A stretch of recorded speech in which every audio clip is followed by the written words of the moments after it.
সবাই জানে যে নতুন নিয়ে কাজ করি। এবার হচ্ছে নতুন নায়ক নায়িকা নুসরাত।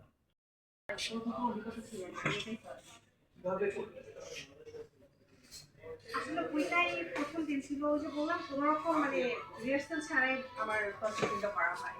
তো তারপর থেকে আস্তে আস্তে মানে অভিজ্ঞতা। আসলে মানে এটা কি প্রফেশন হিসেবে ধরে নেওয়ার ইচ্ছা আছে যেহেতু হ্যাঁ, যেহেতু করেছে তো নেক্সট মানে আরো করতে চাই যদি সুযোগ পাই। আপনিও নতুন, আপনার পাশে যে হিরোকে দেখছি সেও নতুন, মানে সবার টার্গেট থাকে আসলে যারা পরিচিত মুখ।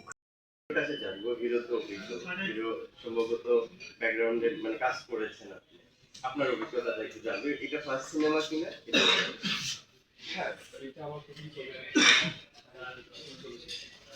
আপনি প্রফেশনালি আপনি কি করতেন? আমি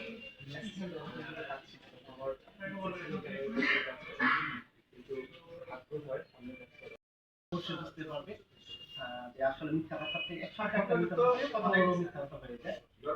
ভালোবাসি হয়নি বলা, আমাদের হিরো এখনো হিরোইনকে ভালোবাসি হয়নি বলা বলতে পারেনি। তো চলচ্চিত্রতে দেখলে বুঝতে পারবেন। আর কিছু বলবো না, সামনে আবারও নতুন নিয়ে কাজ করবো। আমার এই হিরো আরেকটি চলচ্চিত্র কমপ্লিট হয়েছে, ওটা নিয়ে আমরা আবারও আরেকটি নতুন চলচ্চিত্র পরিকল্পনা করতেছি। তো সবাই দোয়া করবেন আমি যেন সবসময় নতুনদের পাশে থাকতে পারি, আপনারা নতুনদের সাপোর্ট করবেন।